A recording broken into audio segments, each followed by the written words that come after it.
Good morning. This is Michelle, your academic and legal writing coach.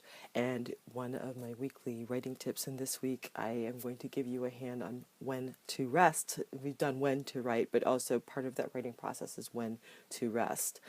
As many of you know, I have worked as a lawyer for many, many years, and then I switched into academia. And I've learned a lot about writing during that time, and I want to share with you what I know about the writing process to make sure that you don't get stuck in fundamental ways and you can keep moving the projects that you want to move along. So, taking care of yourself while writing is so important, and I've done other videos on it, but it's warrants being brought up again, right? This is the last in the series of When to Write. And I know that during the semester, you're teaching and you're doing all sorts of other things, no matter where you are in the academic pipeline. And it can be really hard to find time to write. And now you're thinking to yourself, you want me to figure out to find time to rest. You must be joking. I'm not.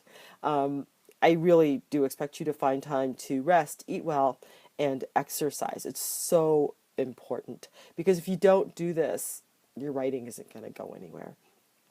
So your mind actually needs to shut down for periods of time. And you won't have fresh thinking if you don't. So this means two things for you that you need.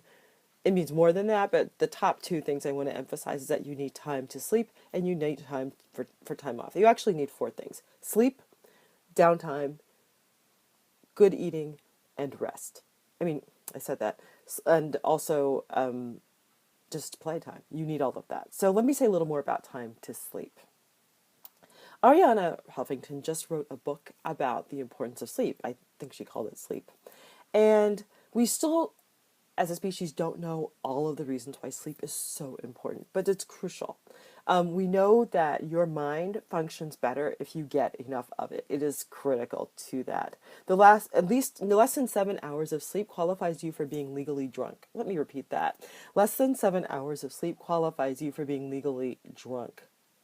I don't think you want to write while drunk, right? That doesn't work very well for many of us, certainly not for me. And so you actually, like the time to write, you're actually going to have to plan the time to sleep. It doesn't matter when you do the writing, 1 in the morning, that's fine. But if you're finished at 3 a.m., you need to sleep until at least 10 o'clock the following day. You don't want to go for imperfection here. You want to go for improvement.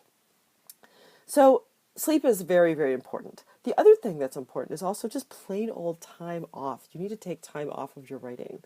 Are you writing and it no longer makes sense to you? You know, you just start writing sentences and you're like, I don't know what that was. Do you feel like jelly when you sit down to the computer? You don't even know where to start. You may need to, now some of what you might need to do is actually planning, but that aside, you also may need to step away from the computer and all things writing and simply give your mind a chance to turn off. Watch a TV show, go to a restaurant. That's why we have Netflix, right? You need time to actually, you might have to schedule time to completely turn off. You also need to eat well. This is the third of the three tips. You need to eat well. Your mind needs fuel to work. And not a whole lot of it, but fuel nonetheless. And you may feel like eating loads of sugar and drinking lots of caffeine is going to get you to do what you need to do. And it works in the short term. I will say that. It will work in the short term. But in the long term, you're going to crash. And when you crash, you know how bad it is, right? You just want to crawl up and go to sleep, and you're going to need to do something else. For longer term, you want to eat and snack on really high quality proteins. Nuts are great for that. But again, you want to take care of what yourself as you eat so you can write as well as you want. And finally, you need to, this is the fourth thing I was trying to remember, schedule time for exercise. It's actually move your body. It's a fabulous way to recharge the brain. I just read an article that said that when we write, we feel like we're expending loads of calories and loads of energy, but actually we don't. But you can trick your body into thinking that you did. You can forget trick your body. You actually, after you write, it's actually really great to go ahead and exercise really hard and get your body moving, and so it actually expends the calories that it thought it expended, and this really helps to rejuvenate your mind. So the bottom line is that you need to take care of your body and mind to make sure that your writing works well. Take this into account when you think about when to write. You need to schedule when you're going to sleep, when you're just going to play, when you're going to exercise, and when you're going to eat. That's my tip for today. Here are a few announcements. If you like this and this is your first time watching my video, go ahead and like my page and you can get other things like this. And if you want to see other writing tips that I've done, there's plenty of back material on my page, so go ahead and like it.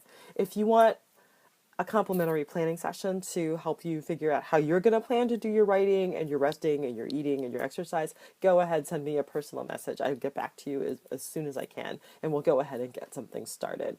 If you want to hear more from me, please go ahead and sign up for my newsletter. I'm going to put links in the boxes below, so you can go ahead and click on that. If you're a lawyer or if you're in academia, there's a newsletter for you. A few more things.